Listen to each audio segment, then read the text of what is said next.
Dumalo ang aktor na si Zoren Legaspi sa preliminary investigation ng Department of Justice para sa reklamong tax evasion na inihain ng BIR. Mariin niyang itinanggi na sinadya niyang hindi bayaran ng tama ang kanyang buwis. Nagbayad daw siya ng buwis base sa komputasyon ng kanyang accountant. Nagsumite na rin si Legaspi sa DOJ ng kanyang counter affidavit.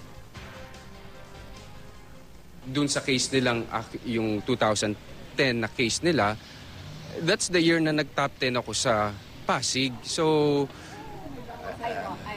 ayun nga eh. Kaya ayoko sana magsalita dahil ayokong may masisi ba. Inireklamo naman ni Legaspi ang anyay premature na pagsasampa ng reklamo ng BIR. May 7 daw nang natanggap niya ang sulat ng BIR kaugnay ng issue. Pero kinabukasan, nagsampa na ang BIR ng reklamo sa DOJ. Pinagpapaliwanag naman ni Legaspi ang BIR kung bakit 4 na tax identification number ang nakalista sa ilalim ng kanyang pangalan. Nakatakda ang susunod na pagdinig sa June 16.